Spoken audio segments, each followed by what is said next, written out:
Ready. Hello guys, দেখেন আমরা এলা বানাবো পুকুরের পানা নিয়ে যাচ্ছি হাঁসের খাদ্য বানানোর জন্য। কেবা করে আমরা হাঁসের খাদ্য বানাই দেখেন। এই যে প্রথম দিছি মনে করেন পানা পানা দিছি, এই ডিশের 3 ডিশ। তারপরে দেখেন এই যে ভুসি দিচ্ছি, আপনার ভুসি দিচ্ছি 2 ডিশ। এই যে তারপরে আবার দিচ্ছি দেখেন ফিট,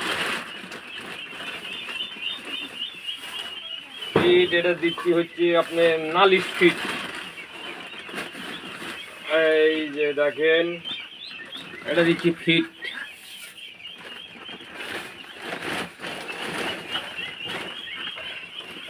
আপনারা যদি কেউ কম খরচাতে এরকম করে হাঁসের খাদ্য খিলাতে চান তাহলে কম খরচাতে পারবেন, কিন্তু মেন কথা হচ্ছে কি আপনার এটা আপনার এই ভাগ করে দেওয়া লাগবে, 3 ভাগে ভাগ করে দেওয়া লাগবে। এই যে দেখতে থাকুন আপনারা, আমি এটা মাখাই কত সুন্দর করে। এই দেখেন এটা বলে এই যে পানা, তারপরে দিয়েছি ভুসি, এই যে দিয়েছি ফিট। আপনারা এই নালিশ ফিটও দিতে পারেন, আবার রানা সোনালি গড় আছে একটা, ওই ফিটও আপনারা খিলাতে পারেন হাঁসের খাওয়ার, তা তো অসুবিধা নাই। এই মাখালে যা পরে খা। আমার হাঁসের বাচ্চার বয়স যেহেতু আজকে 19 দিন, আমি 12 দিন বয়সের থেকে এটা খাওয়ান ধরছি, তাতে কোনো অসুবিধা হয় না। আপনারা দেখতে থাকুন। এই যে দেখেন কত সুন্দর করে মাখাইয়া দেখেন হাঁসের বাচ্চাগুলো আমি খাওয়াবো, আপনারা দেখতে থাকেন।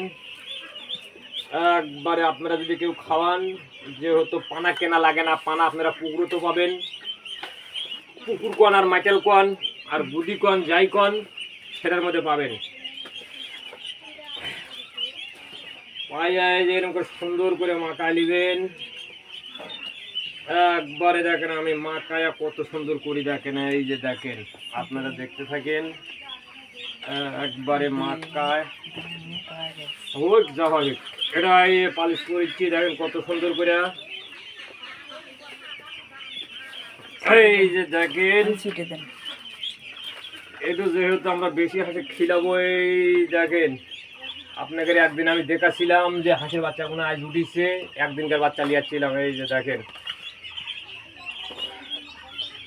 এই যে দেখেন কতক্ষণ আমরা খিলাই।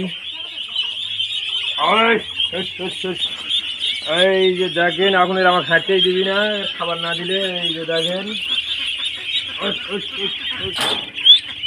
এই যে দেখেন আমরা কিরকম করে খিলাই। এই যে দেখেন